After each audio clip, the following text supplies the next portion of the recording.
Morning mga kamamaw, ayan na si Jacob.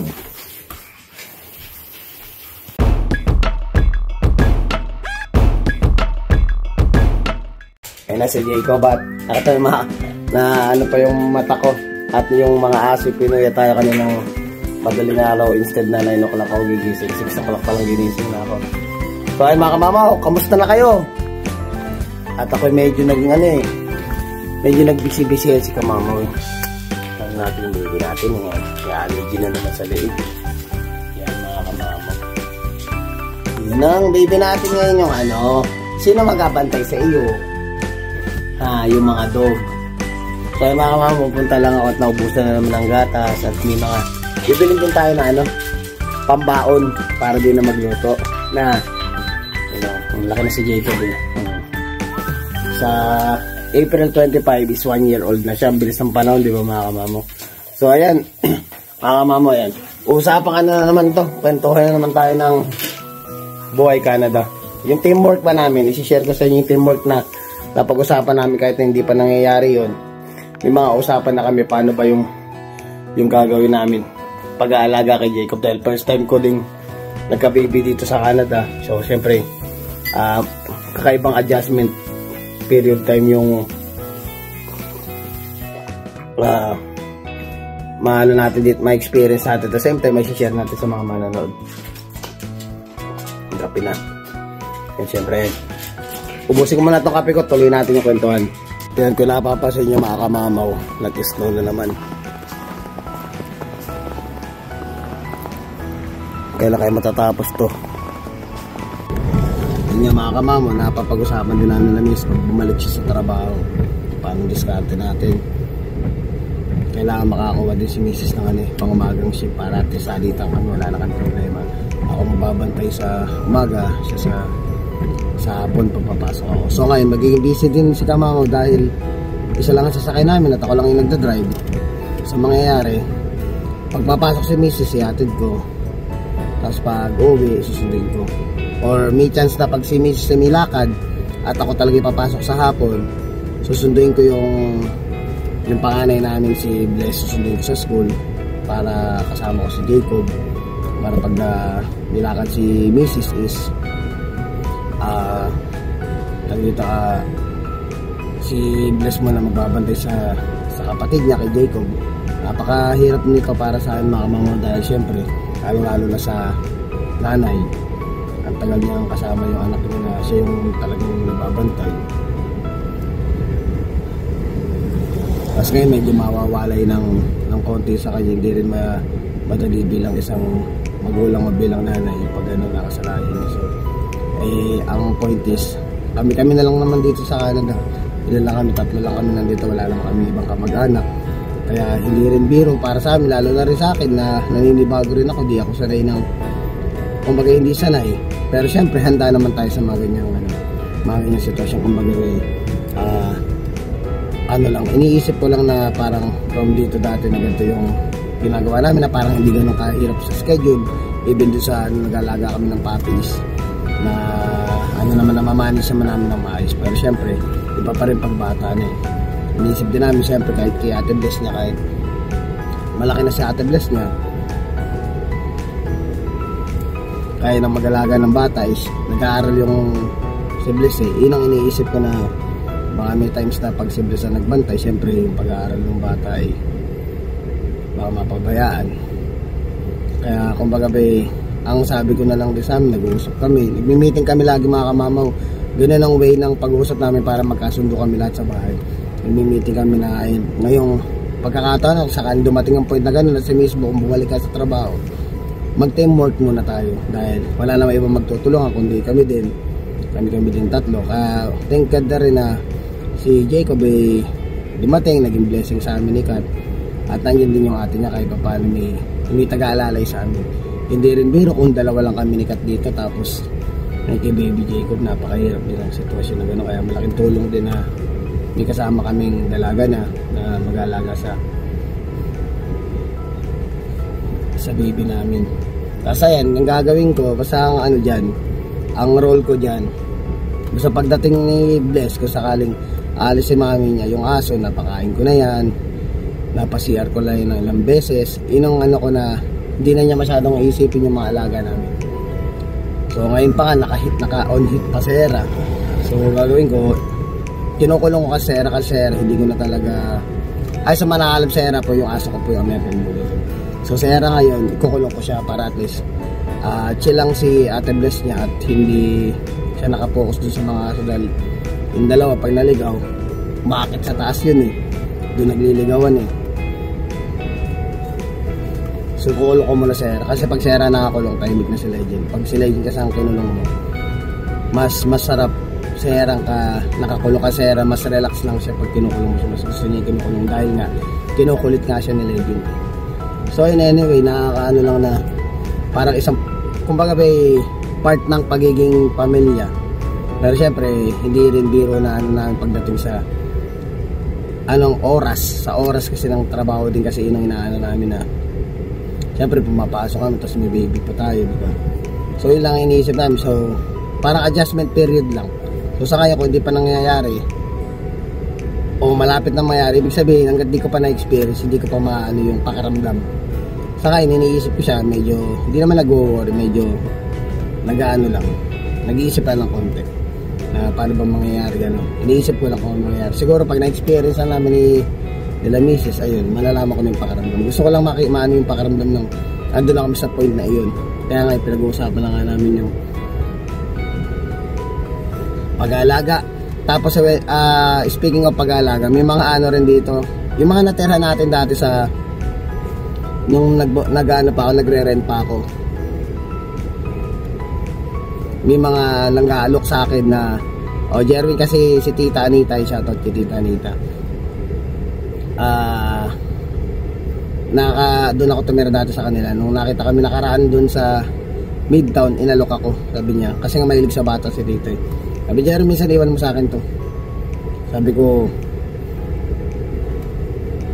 baka seryosohin ko yung Tita kasi nga kailangan namin. Hindi, basta iwan mo. Nung nakaraan tumawag ako, ano Tita, tuloy ba? Totoo ba talaga na ano, naalagaan mo yung baby ko? O sige, dali mo sa akin. Sabi ko, sige, try natin pag ano.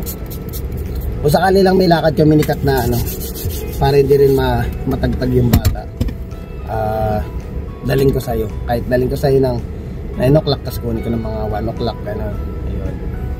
Ay, umano naman siya, umuo naman siya. So, ibig sabihin, seryoso pala talaga na nag-ano. Kasi ngayon, naano pa rin kasi kami ni Ikat kung dadali namin sa daycare. Kasi masyado pang maliit si Jacob para i-daycare. Siguro pag mga 2 years old na siya, talagang medyo hectic na schedule namin dahil di naman pwedeng tumigil ang buhay namin dito sa Canada at magbantay lang ng bata. Siyempre, kailangan nating magtrabaho para meron tayong makakain araw-araw, may pambayad tayo ng bills. Ano to, dire-diretso ang buhay dito sa Canada, hindi ka pwedeng tumigil. Kailangan mong kumayad ng kumayad para may mapambayad ka sa bills at siyempre para mabuhay ka. Yan, grocery muna tayo. Ayun na nga. Mamaya, nilakad si Mrs. at may pasok ako. So gagawin ko, i-add ko muna si Mrs.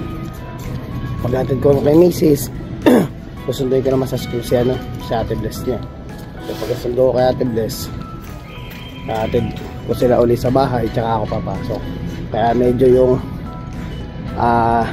galaw ni Kamama ko ay medyo kailangan bilisan at dapat ma-maximize mo yung oras bago pumasok dahil syempre yung bata hindi naman yung maasikaso kasama yung mga American Bullies natin. So para pagdating natin ng yung dalawang bata sa bahay mamaya, nakapokus na lang si Ate Bless niya sa kapatid niya tsaka yung mga aso is naka-ready na. So ito kukumpletuhin natin yung mga dapat nilang gamitin sa bahay ngayon. Tutanong kay ate. Hello ate, may susi po kayo ate? Susi po meron po. Ang gatas po, sa gatas po. Saan po? May tao po ba doon? Silipin ko po. Ayun, bili muna tayong gatas. Yan, pag medyo lumaki na siya, papalitan na natin siya ng ng gatong gatas. Yung Go and Grow. $32 lang eh. Itong gatas niya eh. Naka-sale pa nga ito ngayon, 53. Usual $60 yan. Kaya napakamali. Wala na tayong coupon eh.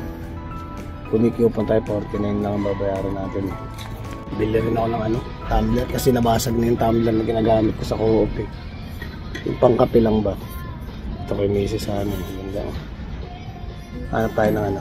Medyo mumurahin. Ito pwede na 20 bucks. Magandang klase na ito. Pwede na pangkape-kape kasi. Tsaka magandang ganito yung aluminum. Para matibay kasi minsan nahuhulog eh. Nahuhulog siya sa kope. Ano yung mas maganda. Ito namang isa 20 ring. Medyo I see, yun lang siya. Dito yung inuman. Diba yun na? Pag binaksan mo siya, ayun yung ano. Dito kay yung mister dito. Hindi katulad nung ganito. Pag binaksan mo siya, ito kay inom. Ganyan. Dalawa kasi tigil sa kami ni Mrs. So sa akin, para mas okay na ito yung ganito, 20.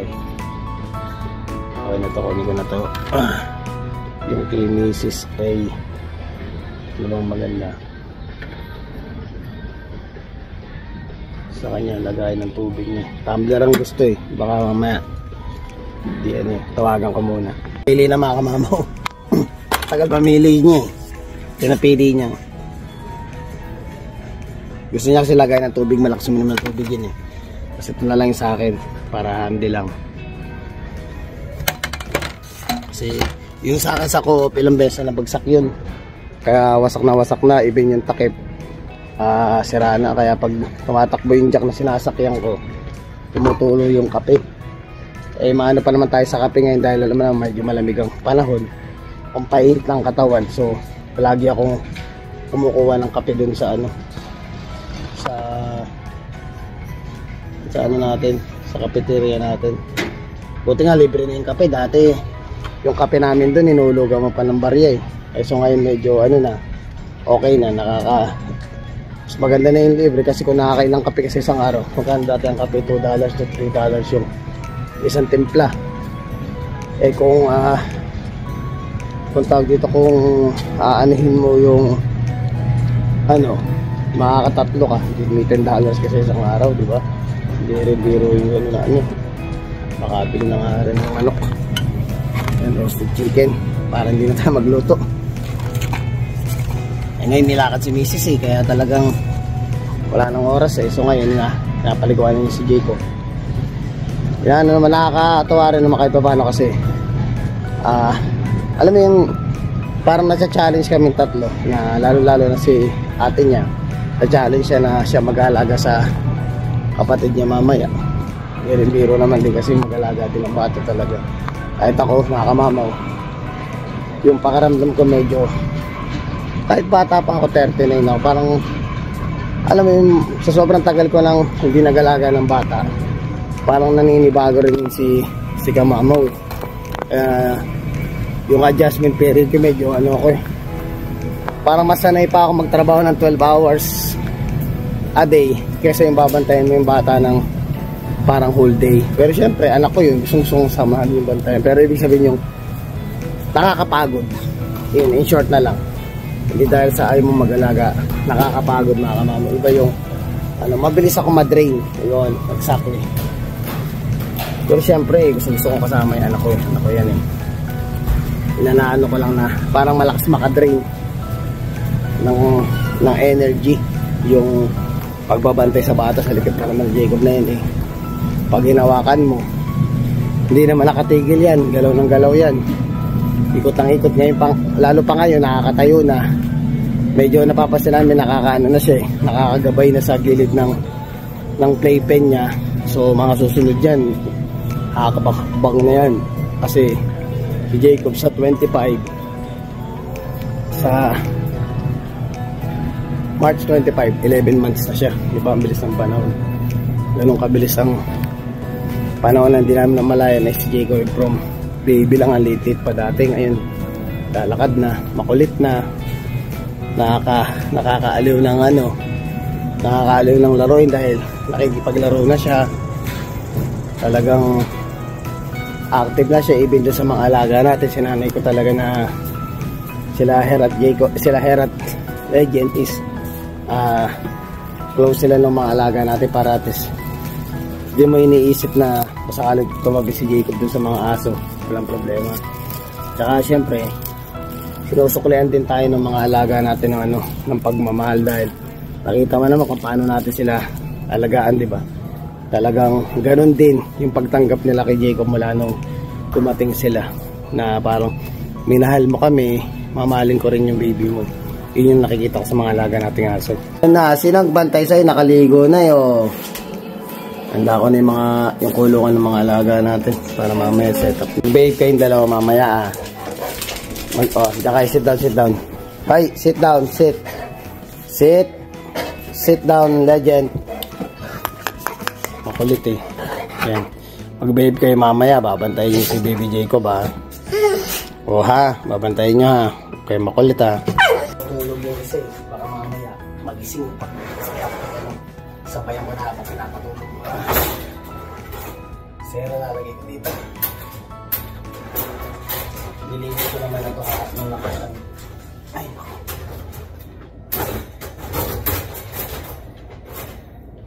Basta hindi kang mundo. Mundo nila lang sa bahay pag wala kami. Pag ano. Mayroon kasi pag nagre-regla sila ang kulit na naman.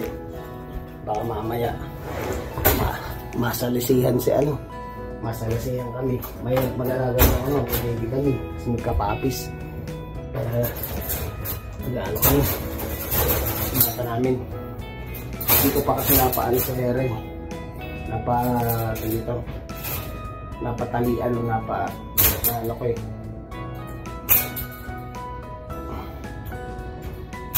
Kaya pwede pa magbuntis sa here. So ngayon, pinakamagandang paraan. Saka pinakatahimik na paraan. Ayan, set up natin dyan. Kakain na rin ako. Nagpitik ko na yung pinagpaliguan ni Jacob. Mamaya, hindi na. Tingnan, so tuloy-tuloy na paratis. Maging productive yung araw natin. Pero syempre, silip-silipin na lang natin sila sa camera. Kapag wala kami, sisilipin ko na lang sila para nakikita ko yung mga anak ko sa nababantayan ko sila from time to time. Ayun mga kamamo, nahatid ko na si Mrs. Ito naman ngayon, pupunta naman kami sa school ng anak ko. Siya naman ang susunduin natin. And magiging itong natin, ang routine natin pag si Mrs. nakabalik na sa trabaho. So magiging driver tayo, hatid sundo, para kahit pa paano meron silang kumbaga mas mabilis. Kasi kung pagbabase natin si Bless, kasi usual yung anak ko ngayon marunong na, tinuro ko kasi talaga mga kamamaw na para bang tumayo sa sarili niyang paa, na maging siya, independent siya. Kaya sinanay ko siya na nagbabas na siya mag-isa, pumapasok na siya mag-isa sa school. Sinanay ko siyang ganoon. And then tutin natin ba makapagano tayo dito. Ay sinanay ko na siya ng ganoon, na nakapagbas na siya pag pumapasok siya, para at least yung time na instead na ihahatid ko pa siya, yung napapahinga ko. Sorry makakamagay sa camera. Dito na tayo sa school niya. So yun nga, na kahit na paano, malaki tulong yun kasi nga nung mga time, diba, overtime tayo lagi, diba. So yun lang inaano natin, nag-overtime tayo palagi para kahit na paano makapag-overtime tayo. Tapos yung time na magpapahinga tayo sa bahay is na yung makakatulog ako ng 4 hours, okay na ako 4 hours to 5 hours. So ngayon medyo kakapain natin ngayon mga kamamaw yung yung sitwasyon ngayon. Katulad yan si Jacob ngayon syempre bantayin pa yan. Hindi nga pwede nating idalhin sa sa daycare dahil nga maliit pa nag-alanginin pa ako lipat muna ako doon sa likod. Labas kong konti yung mainit yung loob ng sasakyan, pero sa labas malamig. Si Jacob naka-jacket. Baka mainitan. Ayan na, Kaya ngayon, araw-araw naka-ride siya. Araw-araw siya nakapasyal. Sama ng daddy palagi sa pasyal. Susundo atin natin yung mami tsaka ate Bless na. Babe naman yung baby Kabait naman yung batang ito. Napakabait naman ng batang ito na. Mamaya si ate Bless mo na kasama mo ha. Magbe-babe ka doon ha. Babantayan ka naman ng mga dog Katawa kasi mga kamama pag may ano ka rin eh. Tagal ko rin hindi nagka baby. So yung lalaki ko sa Pilipinas, ano na siya, 12 years old na siya. So ang tagal na bago nasundan eh. Kaya ito yung kahit paano ba, papaligayan na naman sa atin na pagpagod ka, makita mo lang yung anak mong masaya. Ayan. So ito muna yung routine natin yan muna yung routine natin atin sundo natin ang mami tsaka sa Ate Bless na kasama ka sa pasyal hintay lang natin sa Bethlehem Catholic High School nag-aaral si Bless. So meron na lang siyang 2 years at magka-college na siya. So yun, mabilis lang ang panahon, mamaya magulat tayo, nag-aaral na rin pala to. Hindi mo mamamalaya kasi nga ako hindi ko ina-expect na 11 years na ako dito sa Canada sa sobrang busy mo. Hindi mo na namalayan 11 years ka na, parang kailan lang yun na dumating kami dito na temporary lang kami namin dati ang kontrata namin lang kami work permit lang kami, tapos seasonal lang kami. Akalain mo ba namang magiging ganun, di ba? Napakahirap ng siksikan. Buti na lang yung pwesto ko dito sa parking. Pag sumakay si Bless, sibat agad ay nagbigay ako ng konting space dun sa dun sa may bandang harapan ko para pag bumuelta ako mamaya labas agad. Mahirap kung dito ako magpapark sa may bandang gilid na ganun. Ang hirap ng labasan. Kaya malaki pa yung sasakyan natin. So ayun mga kamamo, papanoorin ko muna ito ng paborito niya Miss Rachel, baka sumpungin Tapos ayun, pagkakuha kay Bless, uwi, check ko muna sila kung okay na sila lahat, tsaka napapasok si kamamo, diba? Nahatid ko na sila. Nasikasa ko na, make sure ko muna na okay sila lahat dun, kompleto. At yung si Bless okay siya na So inaantok na yung baby na yun Mas okay na rin hindi siya nakatulog kanina. Para at pag dede niya, kasama niya ate niya, makakatulog sila. Makapagpahinga din si Bless kasi galing nga sa school. So yun mga kamama, ito na magiging routine natin. Kakayanin yan, kaya yan, basta Pilipino, kayang-kaya yan. Ayan, dito na sa work. Sakto lang din yung time nung yung sakto lang time nung pagpapasok ko. Ganun din yung time na dumating ako.